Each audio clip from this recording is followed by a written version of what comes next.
ನಮಸ್ಕಾರಗಳು.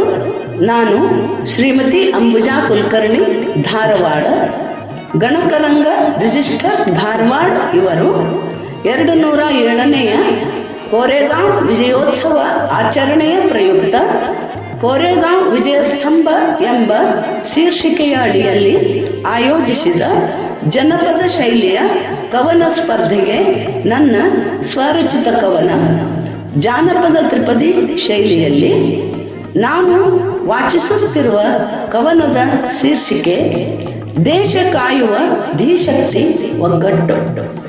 ಒಗ್ಗಟ್ಟೇ ಬಲವೆಂದು ಸಾರ್ಯಾರು ಜಗದಲ್ಲಿ ತಗ್ಗಿಸುತ್ತ ತಲೆಯ ಸೋಲದಿರು ಎನ್ನುತ್ತಾ ಮುಗ್ಗರಿಸದಿರಲು ತಿಳಿಸ್ಯಾರ. ಬ್ರಿಟಿಷರ ದಬ್ಬಾಳಿಕೆಯ ಬಗ್ಗು ಬಡಿಯಲು ಬೇಕು, ಘಟಿಸಲಿ ಗೆಲುವು ಹೋರಾಟ ಬೇಕೆನ್ನುತ್ತಾ ದಿಟದಲ್ಲಿ ಮಹರ ಸೈನಿಕರು.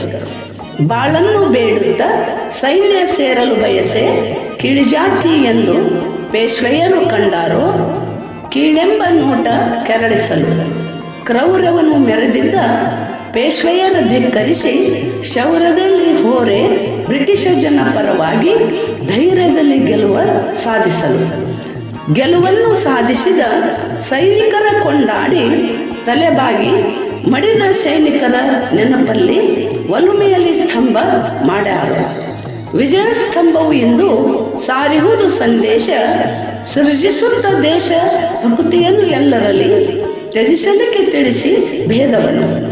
ಮೇಲ್ಜಾತಿ ಕೀಳ್ಜಾತಿ ಭೇದವೇ ತಕ್ಕೋ ಮನುಷ್ಯ ಕೀಳರನೆ ಬಿಡುತ್ತಲೊಂದಾಗಿ ಹೋರುತ್ತ ಬೀಳಸದ ಕಾಯೋ ದೇಶವನ್ನು.